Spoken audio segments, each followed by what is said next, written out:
गुणातीतोऽक्षरं ब्रह्म भगवान् पुरुषोत्तमः जनो जानन्निदं सत्यं मुच्यते भवबन्धनात्। श्री स्वामिनारायण भगवाननी जय। अक्षर पुरुषोत्तम महाराजनी जय। श्री राधा कृष्ण देवनी जय। सियावर रामचंद्र भगवाननी जय। गुणातीतानंद स्वामी महाराजनी जय। सद्गुरुदेवनी जय। प्रमुख स्वामी महाराजनी जय। दिल्ली अक्षरधाम महोत्सवनी जय। 3-4 વર્ષ પહેલાં અમદાવાદની અંદર મેડિકલ સ્ટુડન્ટ્સની એક કોન્ફરન્સ રાખવામાં આવી હતી શાહીબાગ મંદિરે. બીજે મેડિકલ કોલેજના વિદ્યાર્થીઓ એ વખતે આ કોન્ફરન્સમાં ભાગ લેવા માટે આવેલા. એમાં પૂજ્ય ડૉક્ટર સ્વામીનું એક પ્રવચન હતું. એનો વિષય હતો બીજાના સુખમાં આપણું સુખ. પ્રવચન દરમિયાન ડૉક્ટર સ્વામી એક પ્રસંગ કીધો કે ચૈતન્ય મહાપ્રભુ એ બહુ જ વિદ્વાન પુરુષ હતા અને ન્યાયશાસ્ત્રની અંદર એમનો બહુ જ ઊંડો અભ્યાસ હતો. એમના એક સહાધ્યાયી હતા, એનું નામ હતું રઘુનાથ, અને એમને પણ ન્યાયશાસ્ત્ર પર સારી એવી હથોટી હતી. વિદ્યાભ્યાસ પૂરો કર્યો પછી બંને જુદા પડ્યા. વર્ષો પછી એકવાર એ બંનેની મુલાકાત થઈ ગઈ, અને મુલાકાત એ રીતે થઈ કે ગંગા નદીના તટ પરથી સામે કિનારે જવા માટે બંને એક નાવની અંદર ભેગા થઈ ગયા. ઘણા વર્ષો પછી ભેગા થયા એટલે બંનેને ખૂબ આનંદ થયો. હવે જે રઘુનાથ હતા એમની ઈચ્છા હતી કે મારે ન્યાયશાસ્ત્રની અંદર એવો એક ગ્રંથ તૈયાર કરવો કે જેનો જોટો ન જડે, અજોડ ગણાય. એ દરમિયાન ચૈતન્ય મહાપ્રભુ હતા, એમણે પણ પોતે એક એવો સુંદર ગ્રંથ તૈયાર કરેલો. રઘુનાથે પણ પોતે એક સુંદર ગ્રંથ તૈયાર કરેલો. એ બહાર પ્રકાશિત કરવાનો બાકી હતો. નાવની અંદર બંને ભેગા થયા એટલે ચૈતન્ય મહાપ્રભુએ પોતાનો ગ્રંથ સહેજે સહેજે પોતાના મિત્રને બતાવ્યો. એમના મિત્રએ એ ગ્રંથ વાંચ્યો અને જોઈને એકદમ ઉદાસ થઈ ગયા. એટલે ચૈતન્ય મહાપ્રભુને આશ્ચર્ય થયું કે તમે કેમ આ ગ્રંથ જોઈને ઉદાસ થઈ ગયા? એમના મિત્રએ કીધું, મારી ઈચ્છા એવી હતી કે મારે એવો ગ્રંથ તૈયાર કરવો કે એનો જોટો ક્યાંય જડે નહીં, પરંતુ તમારો ગ્રંથ જોતા તો મને લાગે છે કે મારા ગ્રંથને કોઈ સૂંઘશે નહીં. આ તો સૂર્ય જેવો છે ને મારો ગ્રંથ તો સાવ ખદ્યોત જેવો છે, આજ્ઞા જેવો પણ નથી તમારી પાસે. એટલો સારો ગ્રંથ તમે તૈયાર કર્યો છે, હવે મારા ગ્રંથને કોણ સાંભળશે? ચૈતન્ય મહાપ્રભુએ આ વાત સાંભળી. એમણે કીધું કે તારે એટલી જ ચિંતા છે ને? એમ કરીને એમણે પોતાનો ગ્રંથ લીધો અને તરત ગંગા નદીમાં પધરાવી દીધો. બસ હવે તારે કંઈ ચિંતા છે? પેલો તો હાના હાના કરતો રહી ગયો, ગ્રંથ પધરાવી દીધો અને એમના મિત્રનો ગ્રંથ ઇતિહાસની અંદર પ્રસિદ્ધ થયો. હવે આ પ્રસંગ ડૉક્ટર સ્વામીએ કથાની અંદર પ્રવચનમાં કહી દીધો. પ્રવચન પૂરું થયું પછી પ્રશ્નોત્તરી જેમ અહીંયા થાય છે એમ ત્યાં પણ થતી હતી. તો એક કાપલીની અંદર પ્રશ્ન લખાઈને આવ્યો એક વિદ્યાર્થી તરફથી. એ કાપલીમાં એણે પ્રશ્ન એવો પૂછ્યો હતો કે તમે એવી વાત કરી કે ચૈતન્ય મહાપ્રભુએ પોતાના એક મિત્રને રાજી રાખવા માટે આટલો સારો ગ્રંથ નદીમાં ડૂબાડી દીધો. ભારતીય સંસ્કૃતિને, આપણા દેશને આટલો સારો ગ્રંથ એ ન મળ્યો. આમાં ચૈતન્ય મહાપ્રભુએ સારું શું કામ કર્યું? હવે આ પ્રશ્ન આવ્યો, ડૉક્ટર સ્વામી વાંચ્યો અને ડૉક્ટર સ્વામી ભાવમાં આવી ગયા. એમણે કીધું, ભાઈઓ, આ ગ્રંથો અને આ પોથીઓ એ બધું ભેગું કરીને કરવાનું છે શું? કબીર સાહેબની સાખીએ બોલ્યા કે પોથી પઢકર જગ ગયો, પોથી પઢકર જગ ભયો, ભયો ન પંડિત કોઈ, ઢાઈ અક્ષર પ્રેમ કા પઢે સો પંડિત હોય.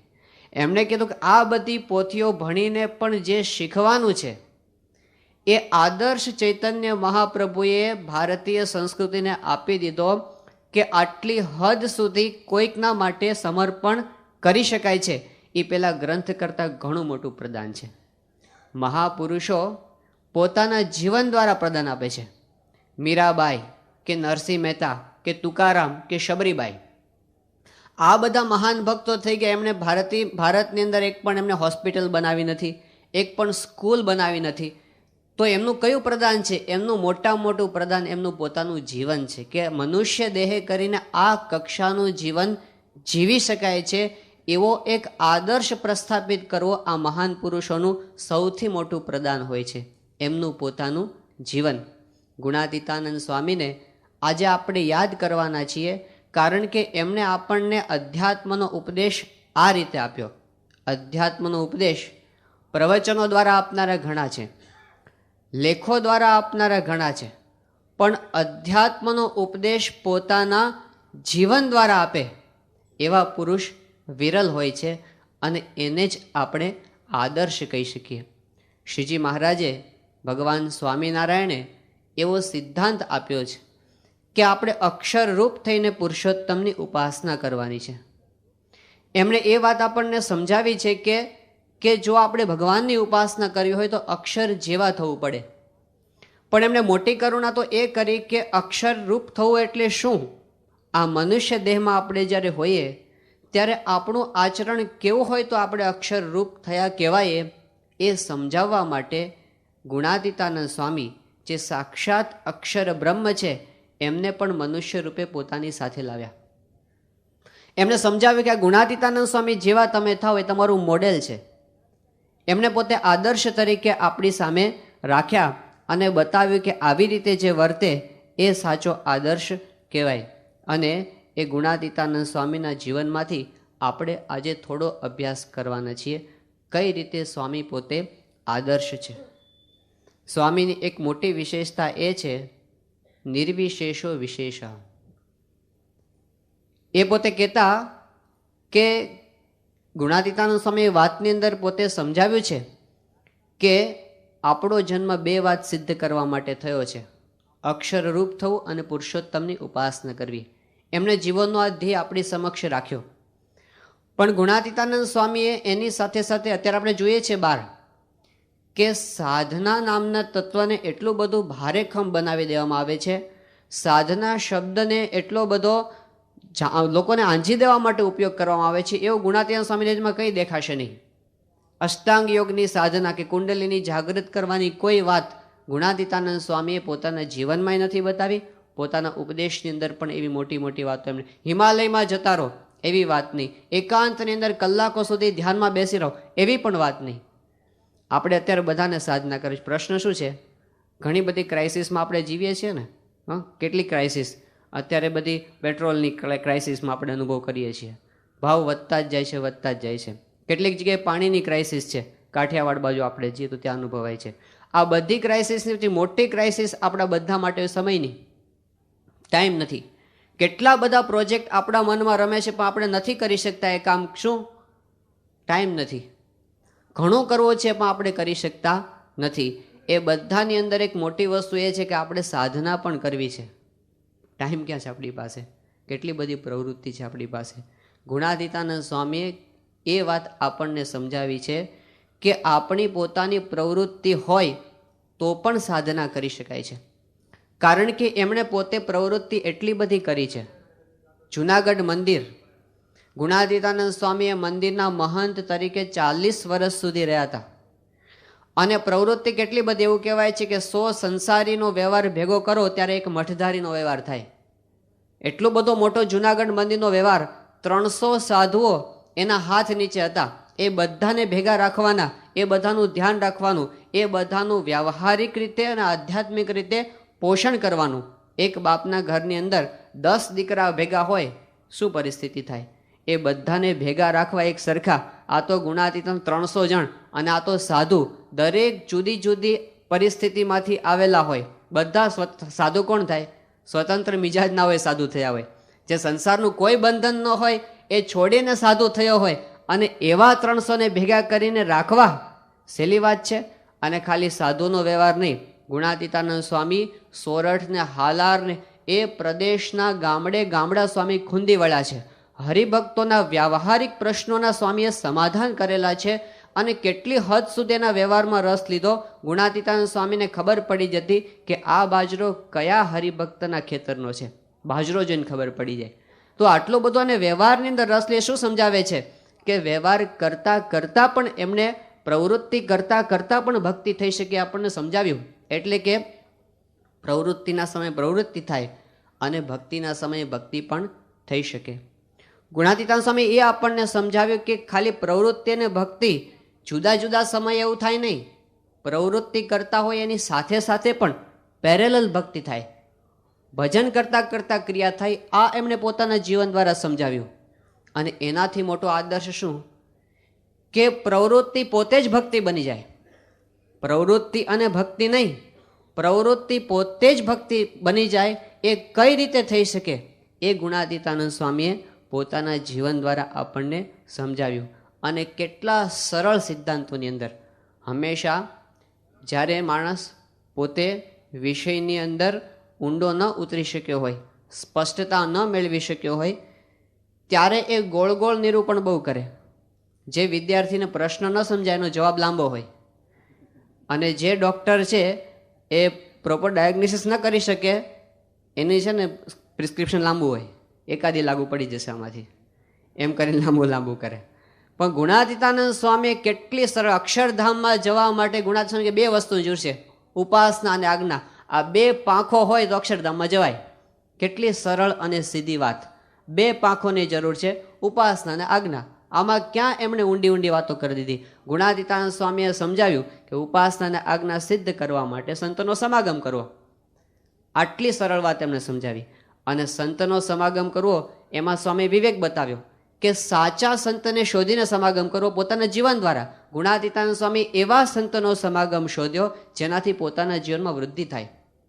સ્વામી પોતે આત્માનંદ સ્વામીના મંડળમાં રહેતા, મુક્તાનંદ સ્વામીના મંડળમાં રહેતા, કૃપાનંદ સ્વામીના મંડળની અંદર રહેતા. સ્વામીએ શોધી કાઢ્યા કે આ સમાગમની અંદર મારી વૃદ્ધિ થશે.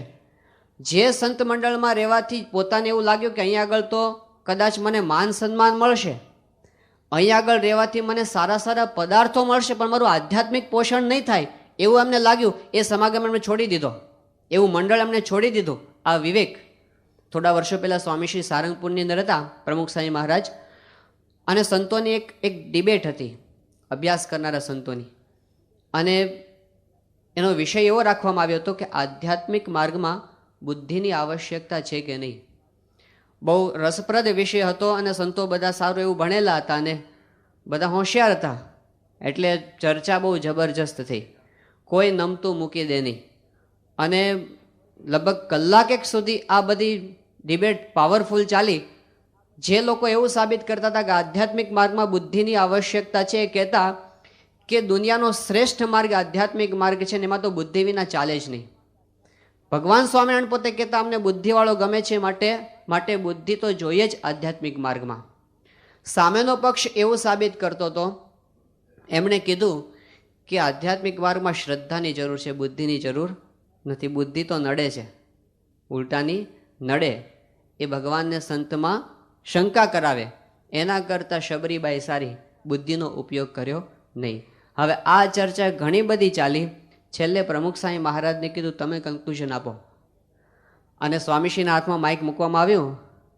સ્વામી એક વાક્યમાં જવાબ આપી દીધો કે આ સત્સંગમાં આવતા પહેલાં બુદ્ધિનો ઉપયોગ કરવાનો, સત્સંગમાં આવ્યા પછી બુદ્ધિનો ઉપયોગ નહીં કરવાનો. કારણ કે આપણે સત્સંગમાં આવતા પહેલાં સંતને શોધવાના હોય છે. પરિસ્થિતિ શું થાય છે, આપણે એકવાર જોતા નથી, ગમે ત્યાં માથું ભરાવી દઈએ છીએ અને પછી દુઃખી થઈએ છીએ. હા, અને પછી શું થાય છે, એકવાર એક જગ્યાએથી દાજ્યા આપણે, પછી આપણે બધાને એવા માની લઈએ છીએ. એ મોટો પ્રશ્ન. જેમ એક માણસ હતો, એને શિવજીએ દર્શન આપ્યા, બોલ શું જોઈએ છે તારે? કે મને પારસમણી આપો. કે જ્યાં કાલ સવારે દરિયા કિનારે મળશે. કે મને ખબર કેમ પડે આ પારસમણી છે? કે તું અડજે એટલે ગરમ દેખાશે, બીજા બધા પથ્થર ઠંડા હશે, પારસમણી ગરમ હશે. સવારમાં પહોંચી ગયો દરિયા કિનારે અને જેવું અજવાળું થયું પોતે પથરા એક પછી એક જોતો જાય. હવે ઠંડો પથરો આવે એટલે દરિયામાં દૂર નાખી દે, ફરી વાર હાથમાં ના આવે એટલા માટે.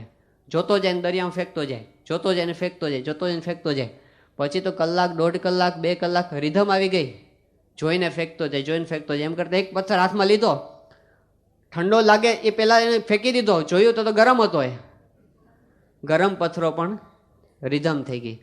એમ આપણે સંસારમાં એટલા બધા ખરાબ સાધુ જોયા હોય ને, એટલે પછી હાચા આવે ને તો આપણે એને એવું થાય છે કે નહીં, દૂધનો દાજેલો છાશ પીવાનું જ બંધ કરી દે ઘણી વાર, કે આપણે જોવું જ નહીં.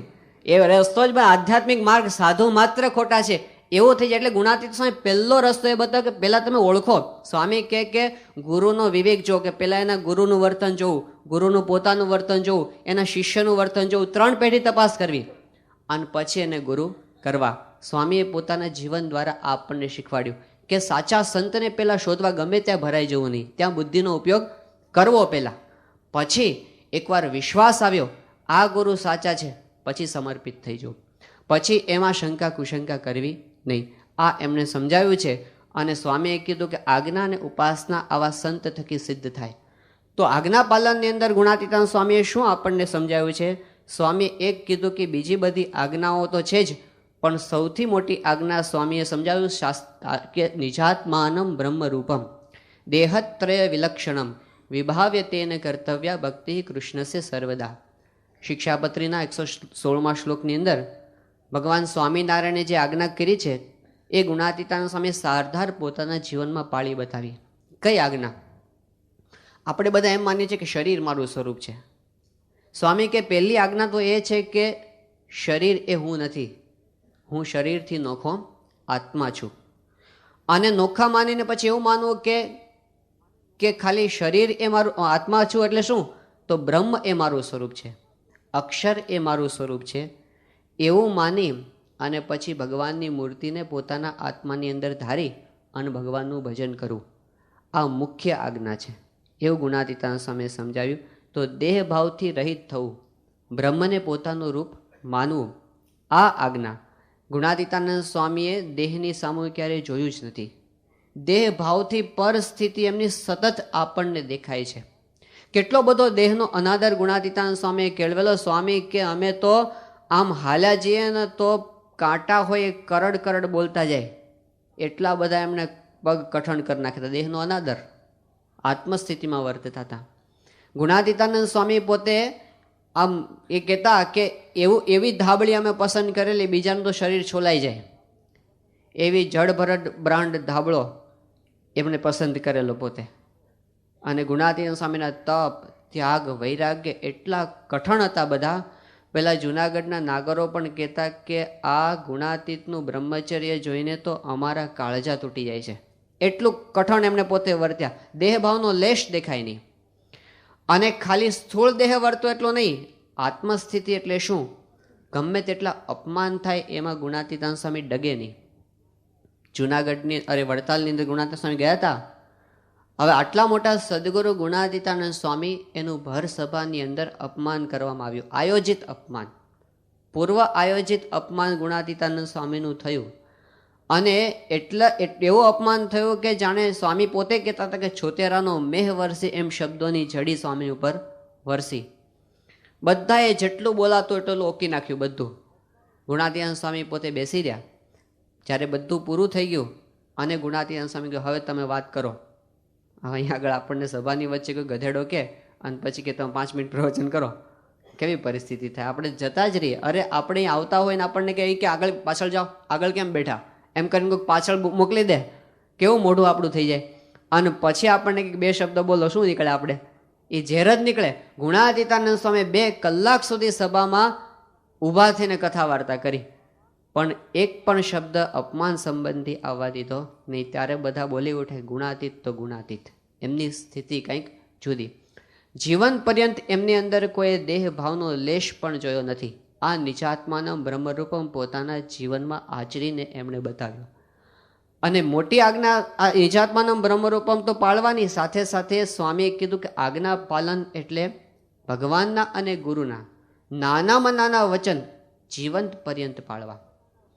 કેટલીક જગ્યાએ આપણને દેખાય છે ફિલોસોફીની વાતો બહુ સારી થાય, સમજણની વાતો બહુ ઉચ્ચ કક્ષાની થાય, પરંતુ નાના નાના નિયમમાં પછી શિથિલતા આવવા માંડે. જ્ઞાનના ઓથે નિયમ ધર્મને તોડી નાખવામાં આવે ત્યારે અધ્યાત્મ માર્ગ છે એ કેવળ દેખાવનો માર્ગ બની જાય, દંભનો માર્ગ બની જાય. મુંબઈની અંદર યોગીજી મહારાજના વખતની અંદર એવું થયેલું કે એક વખત એક મહાત્મા હતા ને મોટા મોટા એમને શિષ્યો, બુદ્ધિશાળી બધા, અને બહુ સારા પ્રવચનો કરે અને ઉપનિષદની વાતો પણ બહુ સારી સારી કરે, પરંતુ એમના જીવનની અંદર માંસાહાર તો જોઈએ, દારૂ તો એને કરવો પડે, અને બીજી બધી પણ શિથિલતા ખરી. એટલે કોકે એમને કીધું કે ગુરુજી તમે વાત તો બહુ બ્રહ્મ પરબ્રહ્મની બહુ સારી કરો છો, અમને ગમે છે, પણ આવું કેમ કરો છો તમે? ત્યારે ગુરુજીએ કીધું કે મારી સ્થિતિ એટલી બધી ઉચ્ચ કક્ષાની છે કે જો આવું હું ન કરું તો હું પૃથ્વી પર રહી જ ન શકું, ઉપર અધ્ધર જતો રહું આકાશમાં. એટલે તમારી સાથે રહેવા માટે મારે થોડુંક ખરાબ આચરણ કરવું પડે જેથી હું તમારી ભેગો રહી શકું. આ છેતરવાના ધંધા. વાતો મોટી થાય પણ જીવનમાં ફિલોસોફીને આચરવાની વાત આવે ત્યારે એની અંદર ગરબડ આપણને દેખાય. પણ ગુણાતીતાનંદ સ્વામીએ એ વસ્તુ કરી, કારણ કે ગીતાની અંદર શ્રી કૃષ્ણ ભગવાને કીધું છે કે યદ્યદ આચરતી શ્રેષ્ઠ તત્તદેવ ઇતરજન સયત પ્રમાણમ કુરુતે લોકસ્તદનુવર્તતે. જે શ્રેષ્ઠ પુરુષ આચરણ કરે એની પાછળ બીજા એને અનુસરતા હોય છે. શંકરાચાર્ય ભિક્ષા માગવા માટે નીકળ્યા અને ભિક્ષા પાત્ર હતું, સાથે શિષ્યો હતા બધા. એક દુકાન પાસે જઈને ઊભા રહ્યા તો દારૂ ગાળનારાની દુકાન હતી. હવે એને સામે શંકરાચાર્ય રહેતા પણ એને કંઈ જોયું નહીં, ઊંધું ઘાલીને દારૂ રેડી દીધો શંકરાચાર્યને ભિક્ષાપાત્રની અંદર. શંકરાચાર્ય તો પોતે બહુ ઊંચી સ્થિતિવાળા પુરુષ, આત્મસ્થિતિવાળા, ત્યાં પી ગયા, દારૂ પી ગયા. પાછળવાળા શિષ્યો જોયું કે ગુરુજી કરે આપણે કરવામાં વાંધો નહીં, એમણે બધાએ લીધું અને બધાએ લગાવી. એ લોકોએ શંકરાચાર્ય જોયું કે આ બધા મારું અનુકરણ આડેધડ કરે છે, હું કહું એમ કરતા નથી, કરું એમ કરે છે. એમણે કીધું વાંધો નહીં, આગળ ખબર પડશે. આગળ ગયા અને એક જગ્યાએ પેલું ધાતુ ગાળવાવાળાની ભઠ્ઠી હતી, સીસું ગાળતો હતો અંદર, અને એને કંઈક દ્વેષ થયો હશે, સાધુ આવીને ઊભા રહ્યા અને એને ગુસ્સામાં જે હુજ્યું તે ધગધગતું સીસું શંકરાચાર્યને પાત્રમાં રેડી દીધું. શંકરાચાર્ય સીસું પણ પી ગયા. પછી પાછળ જોયું કે હવે કરો આવું, કરે એ ન થાય. તો આવું આચરણ તો બધા કરી શકે. એટલે શ્રીજી મહારાજ શિક્ષાપત્રની અંદર એક વાત કરી છે કે પૂર્વે મહાન પુરુષ કોઈ થઈ ગયા હોય, એણે પોતાના જીવનમાં અધર્માચરણ કર્યું એવું આપણને લાગતું હોય એનું ગ્રહણ કરવું નહીં, ધર્માચરણ કર્યું હોય એનું ગ્રહણ કરવું. કેટલાક કહે છે રામકૃષ્ણ પરમહંસે હોકો પીતા એટલે આપણે પીવા વાંધો નહીં, પણ એની સ્થિતિ ક્યાં ને આપણી સ્થિતિ ક્યાં, એનું અનુકરણ આપણાથી ન કરાય. શિવજીએ ભાંગ પીધી, આપણે પીવો, પણ શિવજી તો પહેલાં ઝેર પીધું હતું, થોડું ઝેર પીવો અને પછી ભાંગ પીવાની છૂટ છે. તો મોટા પુરુષ એટલે આપણા ઉપનિષદના ગુરુઓ જ્યારે વિદ્યાભ્યાસ પૂરો કરીને વિદ્યાર્થી નીકળવાનો હોય ને ત્યારે એને કહેતા કે યાની અસ્માકમ સુચરિતાની તાની સેવયાની નો ઇતરાણી. અમે જે સારું કર્યું હોય એનું આચરણ તમે અનુકરણ કરજો, બીજા ચરિત્રનું તમે અનુકરણ કરતા નહીં.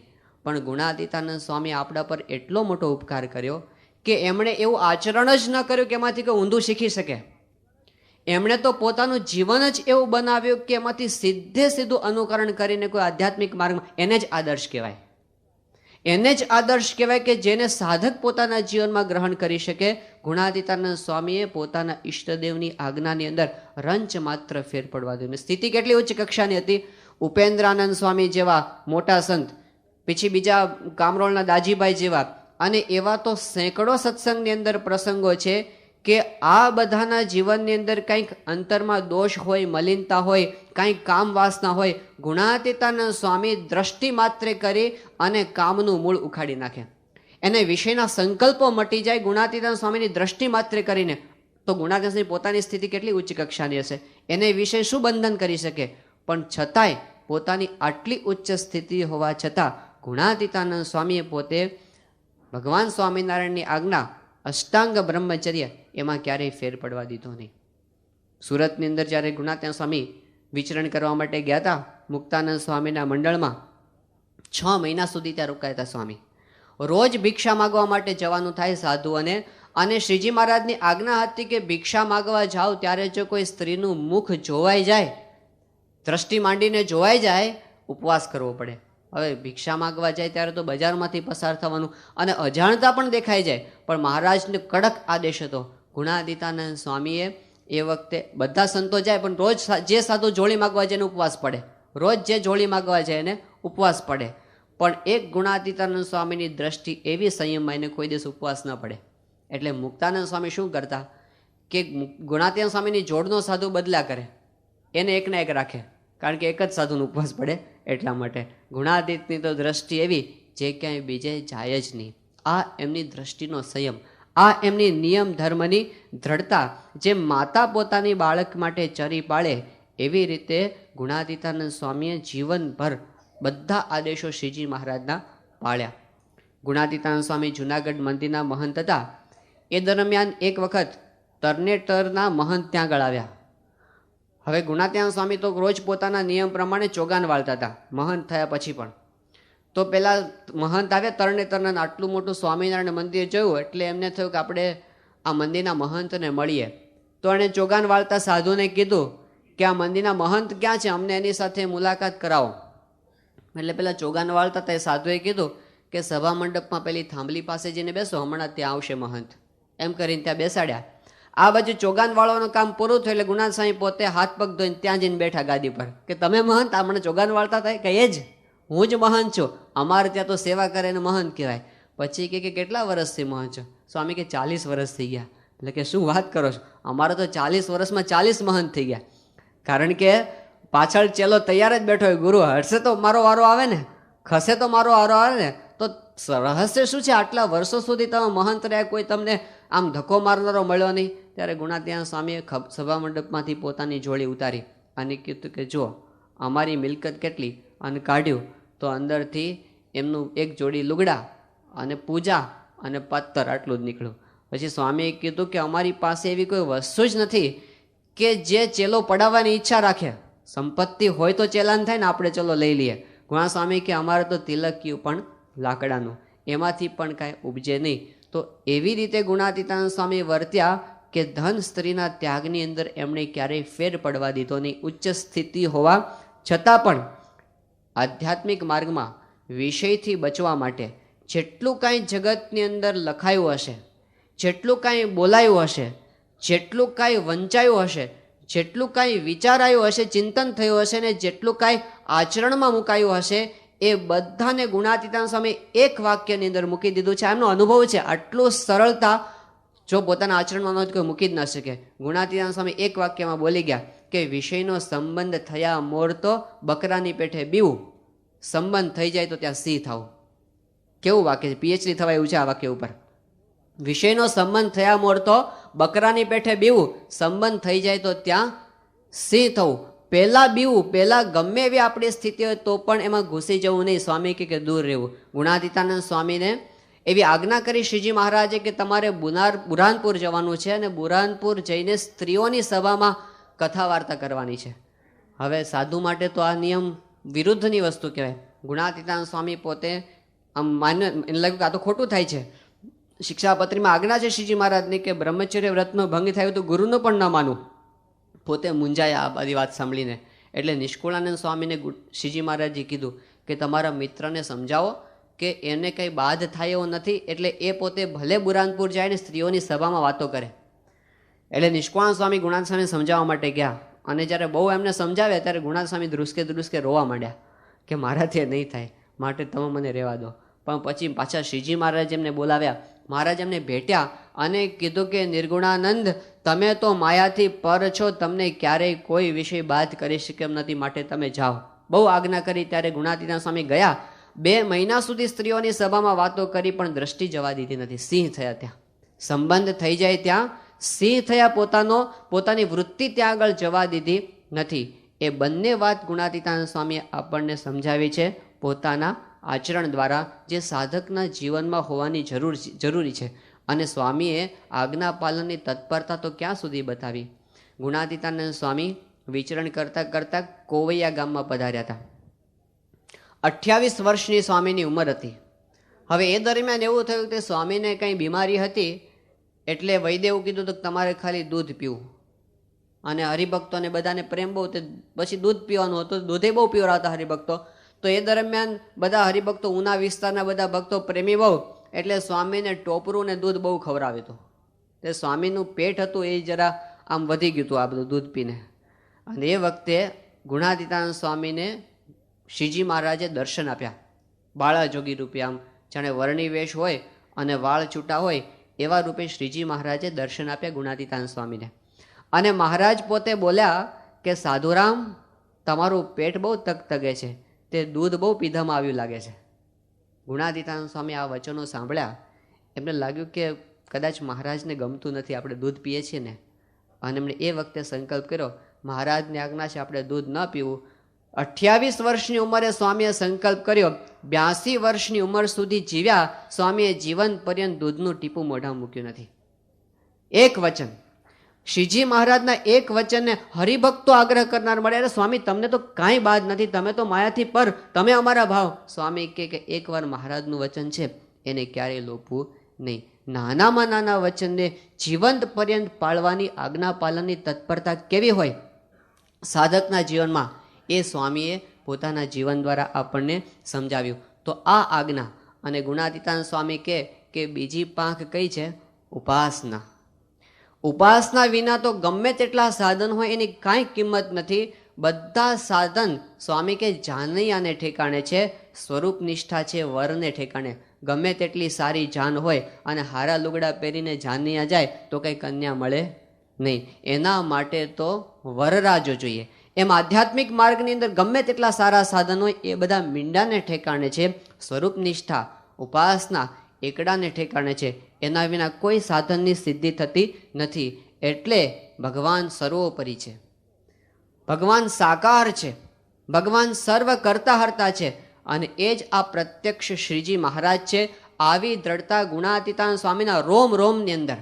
ગુણાતીતાનંદ સ્વામીનું આખું જીવન જો આપણે કેવું હોય તો સ્વરૂપ નિષ્ઠાનો પર્યાય કહી શકાય. એમની વાતોની અંદર બીજું આવે જ નહીં. સ્વામી વેણે વેણે શ્રીજી મહારાજનો મહિમા બધાને સમજાવ્યો છે. આખી જિંદગી પોતાની સ્થિતિ બહુ ઉચ્ચ કક્ષાની હતી, છતાં પણ ભગવાનની ઉપાસના, એમના દાસાનું દાસ થઈને વર્ત્યા. પોતે ધારત તો ભગવાન થઈને પૂજાઈ શકત ગુણાતીતાનંદ સ્વામી. જીવન પર્યંત ક્યારેય શ્રીજી મહારાજનું દાસ પણ એમણે મૂક્યું નથી. સ્વરૂપ નિષ્ઠા એમના જીવનમાં આપણને દેખાય છે. પ્રત્યક્ષ ભગવાનનો મહિમા, એમની આધ્યાત્મિક સ્થિતિ ઊંચી હતી. ગુણાતીતાનંદ સ્વામી કહે કે અમે તો હજારો ક્રિયા કરાવ્યા, પણ આંખ મીચીને ઉઘાડીએ એટલી પળ જો ભગવાન સ્વામિનારાયણની મૂર્તિનું વિસ્મરણ થાય તો અમારું તાળવું ફાટી જાય.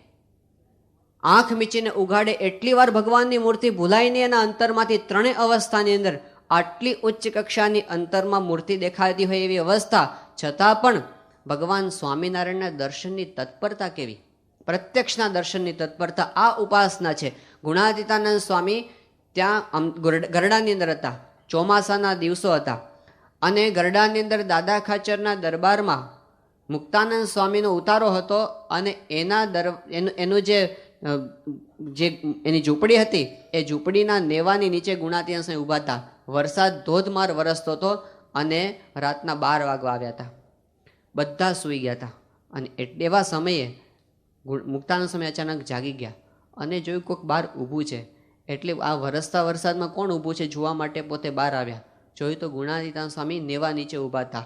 પાણી ઉડતું હતું થોડું થોડું, છતાં પણ સ્વામી ત્યાં શ્રદ્ધાથી ઊભા હતા. ત્યારે એમને પૂછ્યું મુક્તાનંદ સ્વામીએ કે સ્વામી અહીં કેમ તમે ઊભા છો આવા સમયે? એટલે ગુણાતીતાનંદ સ્વામી કે મહારાજના દર્શન માટે ઊભો છું. કે મહારાજ ક્યાંય આગળ છે? મહારાજ તો અહીં છે નહીં, ક્યાં તમે દર્શન કરો છો? એમણે કીધું કે સ્વામી મહારાજ છે ને હમણાં દાદા ખાચરના દરબારમાં બાઈઓની સભાની અંદર કથા વાર્તા કરવા માટે ગયા છે. હમણાં અક્ષરવર્ણીમાં જતા અહીંથી પસાર થશે એ વખતે મને થોડીક વાર માટે દર્શન થશે, એના માટે ઊભો છું. પણ કે સ્વામી અત્યારે તો અંધારો છે, અંધારામાં ક્યાંથી દર્શન થવાના? ગુણાતીતાનંદ સ્વામી કે અંધારું છે પણ આમ વીજળીના ઝબકારા ક્યારેક ક્યારેક થાય છે ને, તે જો મહારાજ નીકળે ને એ વખતે વીજળીનો ઝબકારો થાય તો 1 સેકન્ડના દર્શન થઈ જાય, એટલા માટે ઊભો છું. બે વસ્તુ ભેગી થવી જોઈએ. એક તો મહારાજ પસાર થાય એ જ સમયે વીજળીનો ઝબકારો થાય, 1 સેકન્ડના દર્શન પ્રત્યક્ષ થાય, એના માટે હું ઊભો છું. આ પ્રત્યક્ષ દર્શનની તત્પરતા તાલાવેલી, આનું નામ ઉપાસના કહેવાય. તો આટલો બધો શ્રીજી મહારાજનો મહિમા, ખાલી ભગવાનનો મહિમા એટલો નહીં, ભગવાનના સંબંધમાં આવેલ દરેક ભક્તોનો એટલો મહિમા, ઉપાસના. એમણે શ્રીજી મહારાજના સંબંધમાં આવેલ નાનામાં નાના ભક્તોને માથાના મુગટની જેમ માન્યા છે, એમની સેવા કરી છે. ગુણાતીતાનંદ સ્વામીએ માંદા સાધુઓની સેવામાં માસ્ટરી મેળવેલી. કાર્યાણીની અંદર બધા સાધુ માંદા પડી ગયા ત્યારે ગુણાતીતાનંદ સ્વામીને પસંદ કરો, તમે સેવા કરી શકશો.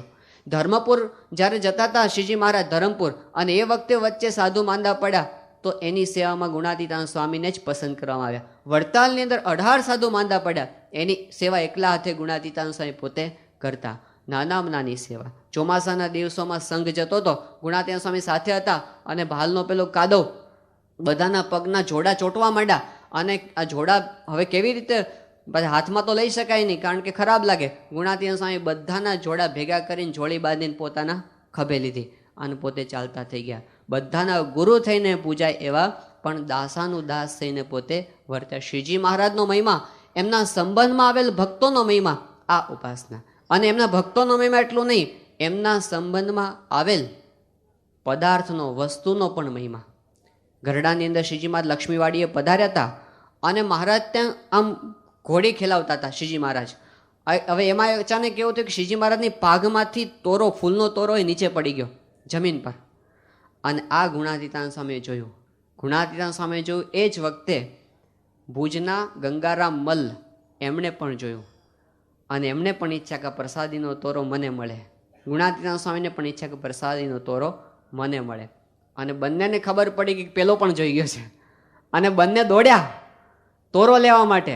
ગુણાતીતાનંદ સ્વામી દોડ્યા, ને પેલા તો મલ્લ હતા, કસાયેલું શરીર, રોજ કસરત કરનારા. હવે એ તો કેટલા ફાસ્ટ, ગુણાસ્વામી એના કરતાં ફાસ્ટ દોડ્યા, પણ એકદમ નજીક આવી ગયા, અને ગંગારામ મલ્લ અડધું ડગલું આગળ નીકળી ગયા. ગુણાતીતાનંદ સ્વામી જોયું કે આમાં તો પહોંચાય એમ લાગતું નથી, અને સ્વામીએ પોતાના પગની આંટી મારીને મલને પછાડી દીધા, અને સ્વામી પોતે જઈને ત્યાંથી તોરો લઈ આવ્યા.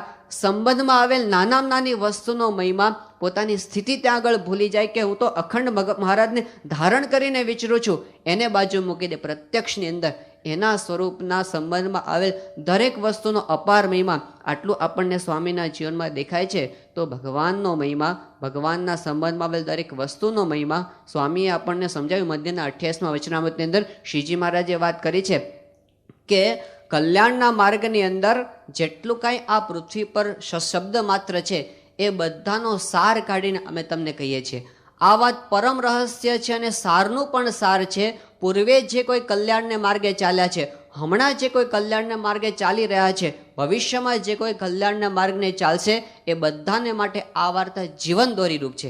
એ જીવન દોરીરૂપ વાર્તા કઈ કે ભગવાનને પ્રસન્ન કરવાનો ઉપાય તો ભગવાનના ભક્તની સેવા જ છે.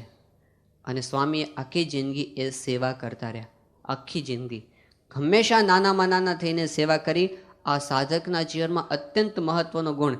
જેમ જેમ સિદ્ધિ આવે એમ અટંટાઈ આવે એવું નહીં, જેમ જેમ સિદ્ધિ આવે એમ નમ્રતા આવે, જેમ જેમ સિદ્ધિ આવે એમ પોતે દાસાનું દાસ થતો જાય. ગુણાતીતાનંદ સ્વામી આપણને એ વાત સમજાવી. અને બધાની અંદર એક સરખી દ્રઢતા એમની. સામાન્ય રીતે કેવું થતું હોય છે, આપણી ફરિયાદો એવી હોય છે કે મારે તો કરવું છે પણ શું થાય, સંજોગો એવા છે, મારાથી થતું નથી. મારે ભક્તિ કરવી છે પણ કેવા બધા સંજોગો, મને ટાઈમ ક્યાં મળે છે. અથવા તો મારે કરવી છે ભક્તિ પણ આ મને વિષયો આડા આવે છે. એવા બધા આપણા પ્રશ્નો. ગુણાતીતાનંદ સ્વામીએ સમજાવ્યું, કર્તવ્યમ એવ કર્તવ્યમ પ્રાણે કંઠ ગતેરપી. જે કરવાનું છે કરવાનું જ, પ્રાણે કંઠ ગતેરપી. ગમે તેવા સંજોગ આવે, કરવાનું છે કરવાનું. અકર્તવ્યમ નૈવ કર્તવ્યમ પ્રાણે કંઠ ગતેરપી. જે ન કરવાનું છે ન જ કરવું. સ્વામીએ અધિકાર, સામાન્ય રીતે કેવું થાય, સ્વામીએ કીધું અધિકાર પ્રાપ્ત થાય ને ભગવાન ભૂલાઈ જાય. ગુણાતીતાનંદ સ્વામીએ અધિકાર ભોગવ્યો અને ભગવાનને ભૂલ્યા નથી. આપણને થાય કે ના ના એવું નહીં, પણ અધિકાર ન મળે ને અને આપણે દબાઈને રહેવું પડે તો આપણને ભક્તિ કરવાની મજા આવતી હતી. સ્વામી એ રીતે પણ વર્ત્યા છે. આપણને થાય કે શરીરમાં રોગ આવે ને તો મજા ન થાય. સ્વામીએ ભયંકરમાં ભયંકર રોગ પોતાના શરીરમાં સહન કર્યા છે. કઠોદરની બીમારી સ્વામીને આવી હતી 58 વર્ષની ઉંમરે. તો એવું હતું કે જાણે દેહ પડી જશે, અને બહુ લાંબો સમય સુધી એમને બીમારી સહન કરેલી. તો એની અંદર પણ પોતે વર્તે, પોતાના જીવનમાં અક્ષર બ્રહ્મ સાક્ષાત બધા સંજોગો. આપણને થાય કે બહુ અપમાન થાય ને એ વખતે આમ સુખ નથી આવતું, એ વખતે ભગવાન સ્વામીએ ભયંકરમાં ભયંકર અપમાન પોતાના જીવનની અંદર સહન કર્યા છે. ગુણાતીતાનંદ સ્વામીને પેલા જૂના સવરના ઉગા ખોમાણ અને એના બધા માણસોએ તો મારી મારીને અધમુઆ કરી નાખ્યા હતા. એ વખતે પણ પોતે શાપ ન આપ્યો. એમના હિતનું ચિંતન એમણે કર્યું કે આને ત્યાં પારણું નથી, દીકરો નથી, તો એને ત્યાં પારણું બંધાય અને એ છોકરો સત્સંગી થાય, એવું એમણે હિતનું ચિંતન. આપણને જ્ઞાન એવું નહીં, પણ બહુ સન્માન મળે ને તો ભગવાન, તો સન્માન પણ સ્વામીને એવા મળ્યા છે. એમાં પણ પોતે આધ્યાત્મિક માર્ગમાંથી ચ્યુત થયા નથી. આપણને થાય કે આપણી સાથેના માણસો આપણને સહકાર ન આપતા હોય ને તો આપણે આમ એની ચિંતા રહ્યા કરે એટલે આપણને ભગવાન ભજવાનું સુખ આવે નહીં. તો સ્વામીની સાથે એવા 12 માણસો, ગુણાસાઈ પોતે કીધું છે કે આ જુનાગઢ મંદિરમાં 12 કાળા માથાના માનવી એવા છે. કેટલાક તો માનતા કે ગુણાતીતાનંદ સ્વામી મરે તો હું રાધારમણનો થાળ કરું. હવે માનતા કરતા નહીં, ભેગા હતા. અને ગુણાતીતાનંદ સ્વામી આમ રીતસર પથ્થરો ઉપરથી એવી રીતે નાખે સ્વામીની માથે પડે અને પોતે આમ સ્વામી ધામમાં જાય તો સારું, આવી ઈચ્છાવાળા એમની સાથે રહેનારા હતા. આ બધું જ એમની સાથે હતું. એટલે કે સાધકના જીવનમાં જેટલા કંઈ વિપરીત સંજોગો આવે એ બધા એમણે પોતાના જીવનમાં સામેથી અપનાવ્યા. પોતે ઐશ્વર્યવાળા હોવા છતાં આદર્શ સ્થાપિત કરી દીધો કે આ બધું આવે આપણે ગુણાતીત સામે જોઈ શકીએ. શાસ્ત્રીજી મહારાજના વખતમાં મહાપુરુષદાસ સ્વામી હતા. એ ઘણી વખત એક વાત કરતા કે શ્રીજી મહારાજ સામું જોઈએ તો લાભનો પાર નથી અને ગુણાતીતાનંદ સ્વામી સામું જોઈએ તો ખોટનો પાર નથી. આ કઈ રીતે? એ કહેતા કે ભગવાન સાક્ષાત પૂર્ણ પુરુષોત્તમ નારાયણ આપણને પ્રત્યક્ષ મળ્યા અને એનો આપણને આશરો થયો એટલે કેટલો મોટો લાભ આપણને પ્રાપ્ત થયો છે. એની સામે જોઈએ તો ખરેખર આપણે ખાટી ગયા છીએ.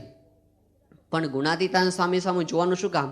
કે ગુણાતીતાનંદ સ્વામી જેવા થઈને આપણે શ્રીજી મહારાજની ભક્તિ કરવાની છે એ રીતે જો આપણે જોઈએ તો આપણી અંદર ખોટનો પાર નથી. એટલે કે ઘણો બધો સુધારો હજી કરવાનો છે, પણ એ સુધારો પણ એમની કૃપાથી જ થાય છે, એમની કૃપા દ્રષ્ટિથી જ થાય છે. એક વાત છેલ્લી કરી દઈએ. શ્રીજી મહારાજે વચનામૃતની અંદર અદ્ભુત આશીર્વાદ એક આપેલા છે. મહારાજે કીધું કે આવા જે સંત, અત્યારે પ્રમુખ સ્વામી મહારાજ જે ગુણાતીતાનંદ સ્વામીનું પ્રત્યક્ષ સ્વરૂપ છે, તો આવા જે સંત એને આપણે અત્યંત નિષ્કામી જાણીએ તો કૂતરા જેવો કામી હોય એ પણ નિષ્કામી થઈ જાય. એને અત્યંત નિર્લોભી માને તો ગમે એવો લોભી હોય એ પણ નિર્લોભી થઈ જાય. હવે આપણે 1000 વખત એવું માનીએ કે ધીરુભાઈ અંબાણી કરોડપતિ છે, અબજોપતિ છે, તો આપણે અબજોપતિ થઈએ? લૌકિક માર્ગમાં એવું થતું નથી. પણ આ સ્પિરિચ્યુઅલ ટેકનોલોજી છે કે આપણે શું કામ ગુણાતીતાનંદ સ્વામીનું વર્ણન કરીએ છીએ, આવા સંતોના મહિમાની વાતો શું કામ સાંભળીએ છીએ? વારંવાર એમનું ચિંતન થાય, એમના ગુણો આપણામાં આવી જાય. આ આધ્યાત્મિક ટેકનોલોજી છે. લૌકિક માર્ગમાં એવું નથી. આધ્યાત્મિક માર્ગમાં છે સચિન તેંડુલકર તમે ક્રિકેટર સારો માનો, આપણે સારા ક્રિકેટર થઈ જઈએ નહીં. પણ પ્રમુખ સ્વામી મારા સારા સંત છે એવું સતત મનન થાય, અંતરથી આપણે જો સ્વીકારીએ આપણે એમના જેવા થઈ જઈએ. તો એટલા માટે ગુણાતીતાનંદ સ્વામીના ચરણોમાં આજ તો આપણે એ જ પ્રાર્થના કરવાની છે કે આપણે જે કંઈ શબ્દોથી એમના ગુણોનું વર્ણન કરે છે આપણે પણ સાધના કરવી છે. એમણે તો આપણા માટે જ કરેલું છે, એમને કરવાનું બાકી નહોતું, છતાં પણ આપણે એમના જીવનમાંથી પ્રેરણા લઈ અને ખરા અર્થમાં અક્ષરરૂપ થઈ અને પુરુષોત્તમની ઉપાસના કરી શકીએ એવી એમના ચરણોમાં પ્રાર્થના. શ્રી સ્વામિનારાયણ ભગવાનની